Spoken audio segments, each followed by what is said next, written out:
Hello बच्चों, let's see the question. The question says the reaction of the reactive fragment OH with H2S is 4OH plus H2S giving rise to SO2 plus 2H2 was studied at a particular temperature. यहाँ पर हमें 3 datas given है.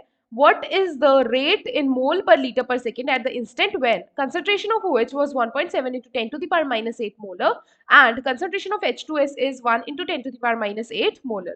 So सबसे पहले तो हम rate constant निकालेंगे. The key concept here will be the rate equation.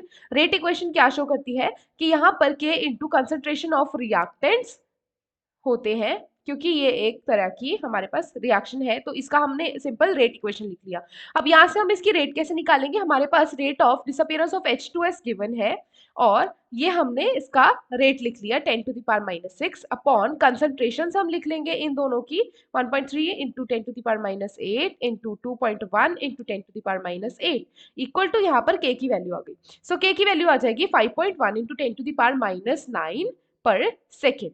सो यहाँ पर जो हमारी इसकी वैल्यू आई है इसे हम फर्दर रेट इक्वेशन में पुट करेंगे ताकि हम एक पर्टिकुलर कंसंट्रेशन पे रेट फाइंड कर सके.